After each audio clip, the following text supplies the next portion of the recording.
Hello, everyone. Have you ever wondered how the relationships in your life shape your mental well-being? Or how a structured, time-limited therapy could help you navigate grief, conflict, or isolation?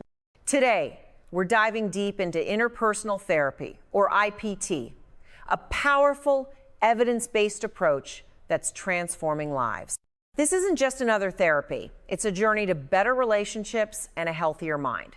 Stick with me as we uncover what IPT is, how it works, and why it might just be the key to unlocking emotional freedom. Get ready for a fascinating ride. Let's jump in. Let's start with the basics. What exactly is interpersonal therapy?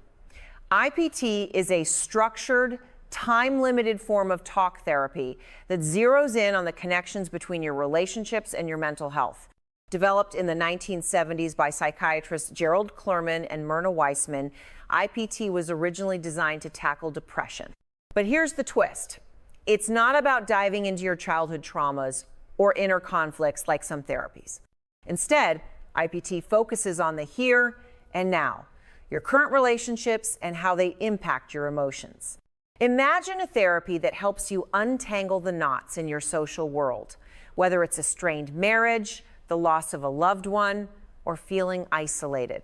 IPT typically lasts 12 to 16 weeks, with weekly sessions that are laser focused on improving how you connect with others. Curious about how it does this?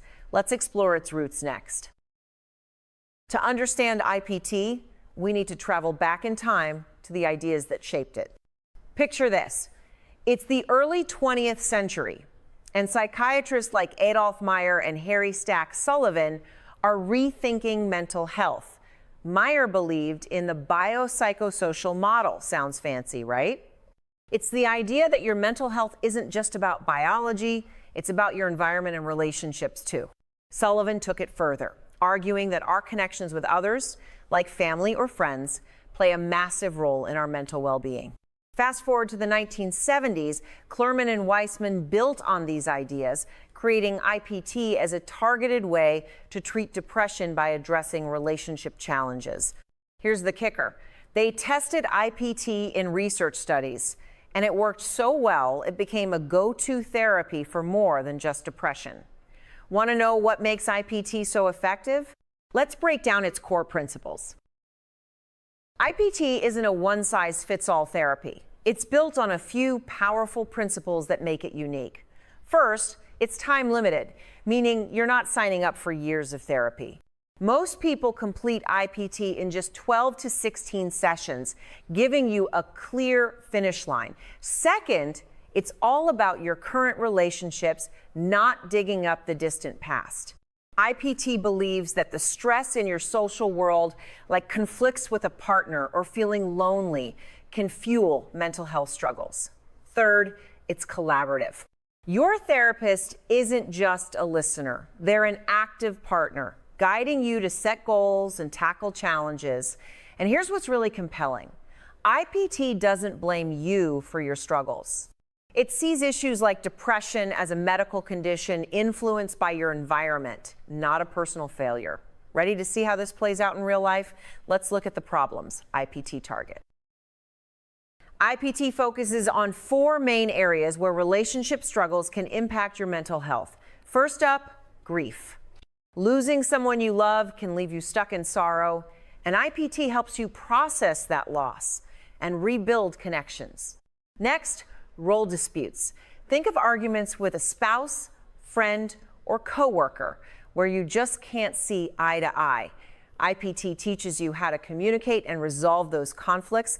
Then there's role transitions, like becoming a parent, getting divorced, or starting a new job. These changes can shake your sense of self, and IPT helps you adapt. Finally, interpersonal deficits. This is when you struggle to form or keep relationships, maybe due to shyness or social anxiety. IPT equips you with skills to build stronger connections. Which of these resonates with you? Let's dive into how IPT actually works in practice. So, what happens when you start IPT? It's like a 3-act play with a clear beginning, middle, and end. In the initial phase, usually the first 1 to 3 sessions, your therapist gets to know you. They'll do an interpersonal inventory, a detailed look at your key relationships, past and present. This helps pinpoint what's triggering your distress, like a recent breakup or ongoing family tension. Together, you'll pick 1 or 2 problem areas to focus on. In the middle phase, the real work begins. Your therapist might use techniques like role-playing to practice tough conversations or journaling to process grief. You'll get homework to try new skills in real life and report back. Finally, in the termination phase, you review your progress, prepare for life after therapy, and learn how to prevent setbacks. Sounds structured, right? That's what makes IPT so effective. But what conditions can it treat? Well, IPT started as a treatment for depression. Its reach has grown far beyond that. Research shows it's highly effective for major depression, including prenatal and postpartum depression, and even depression in kids and teens.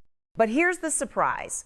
IPT also works for other mental health conditions. Struggling with bipolar disorder, IPT can help stabilize your mood by improving your relationships. Dealing with anxiety, like social anxiety disorder, IPT's focus on communication skills can ease those fears. It's even been adapted for eating disorders, substance abuse, and borderline personality disorder. The common thread?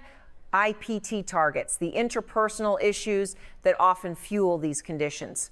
Want to know what happens in an IPT session? Let's take a closer look. Picture this. You're sitting with your therapist, ready to tackle a specific issue, like feeling isolated. In an IPT session, your therapist is active and engaged, not just nodding silently. They might start with an interpersonal inventory, mapping out your relationships to spot patterns. If you're grieving, they could guide you through journaling to express your emotions. Struggling with a role dispute? They might role play a tough conversation with you, helping you practice assertive communication. For interpersonal deficits, you might learn feeling statements to express emotions clearly. Every session builds on the last, with homework to practice skills in real life. The best part? It's a safe, judgment-free space to explore your challenges. Curious about the techniques that make this happen? Let's unpack those next. IPT uses a toolbox of techniques to help you transform your relationships. One standout is the interpersonal inventory, where you and your therapist map out your social world to identify trouble spots. Another is communication analysis, where you examine how you talk to others. Maybe you're coming across as passive when you want to be assertive. Role-playing is a game changer, letting you rehearse tricky conversations like confronting a friend or asking for a raise. Decision analysis helps you weigh options for solving relationship problems, like whether to address a conflict directly or set boundaries. And then there's clarification, where you dig into how your emotions connect to your interactions. These techniques aren't just theory, they're practical tools you can use every day. But how effective is IPT, really? Let's look at the evidence. Here's where things get exciting. IPT isn't just a feel-good therapy. It's backed by decades of research. Studies show IPT is as effective as antidepressants for mild to moderate depression, and combining the two can be even more powerful. A 2016 meta-analysis found IPT significantly reduces depressive symptoms and improves social functioning. It's also been shown to prevent depression relapses, especially for perinatal depression. For bipolar disorder, a variation called Interpersonal and Social Rhythm Therapy, IPSRT, helps stabilize moods by regulating daily routines. Even for anxiety and eating disorders, IPT shows promising results. The catch? It's not for everyone. Those with severe psychosis might need other treatments. Want to know if IPT is right for you? Let's explore that next. IPT could be a game changer if you're struggling with depression, anxiety, or relationship issues. It's ideal for people dealing with grief, conflicts, life changes, or loneliness. Unlike therapies that dive deep into your past, IPT keeps things current, making it perfect if you want practical solutions fast. It's also less stigmatizing. IPT frames your struggles as a response to life's challenges, not a personal flaw. But here's the twist. IPT requires active participation. You'll need to do homework, like practicing new communication skills, and be open about your relationships. If you prefer exploring childhood traumas or need long-term therapy, other approaches like psychodynamic therapy might suit you better. Still curious? Let's look at the pros and cons. Every therapy has its strengths and weaknesses, and IPT is no exception. On the plus side, its time-limited nature means you see results in just a few months, no endless sessions. It's evidence-based with a clear structure that makes it easy to follow. IPT's focus on relationships can transform how you connect with others, boosting your social support and mental health. It's also versatile, working for individuals, groups, or even couples. But there's a flip side. IPT's focus on the present might feel limiting if you want to explore past traumas. It's also less effective for severe mental health conditions like schizophrenia. And you'll need to commit to active participation. There's no coasting through. Wondering how IPT compares to other therapies? Let's find out. How does IPT stack up against other therapies like cognitive behavioral therapy, CBT, or dialectical behavior therapy, DBT? CBT focuses on changing negative thought patterns and behaviors, while IPT zeroes in on relationships. If your depression stems from distorted thinking, CBT might be your go-to. But if it's tied to relationship struggles, IPT could be more effective. DBT, designed for intense emotions like in borderline personality disorder, emphasizes mindfulness and emotional regulation. IPT, on the other hand, is more about improving how you interact with others. The best part? IPT can be combined with CBT or medication for a 1-2 punch against depression. Curious about how to start IPT? Let's wrap this up with some practical steps. Ready to give IPT a try? Start by finding a licensed therapist trained in IPT. Check with organizations like the International Society for Interpersonal Psychotherapy for referrals. Many therapists offer IPT in person or online, and some insurance plans cover it. Be prepared for an active role. You'll need to share openly about your relationships and commit to homework.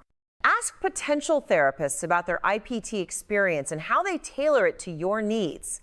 And here's a pro tip. Be honest about your goals. Whether it's coping with grief or resolving a conflict, IPT is about building a stronger, healthier you through better relationships. Let's close with some final thoughts and a call to action. Wow, what a journey we've been on. Interpersonal therapy isn't just a treatment, it's a roadmap to stronger relationships and a healthier mind. By focusing on the present, addressing grief, conflicts, transitions, or loneliness, IPT empowers you to take control of your emotional well-being.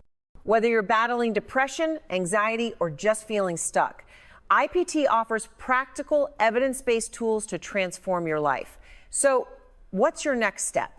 If this resonated with you, talk to a mental health professional about IPT. It could be the key to unlocking a brighter future. Don't forget to like, share, and subscribe to our channel for more life-changing content. Drop a comment below. Have you tried therapy, or is IPT something you're curious about? Let's keep the conversation going. See you next time.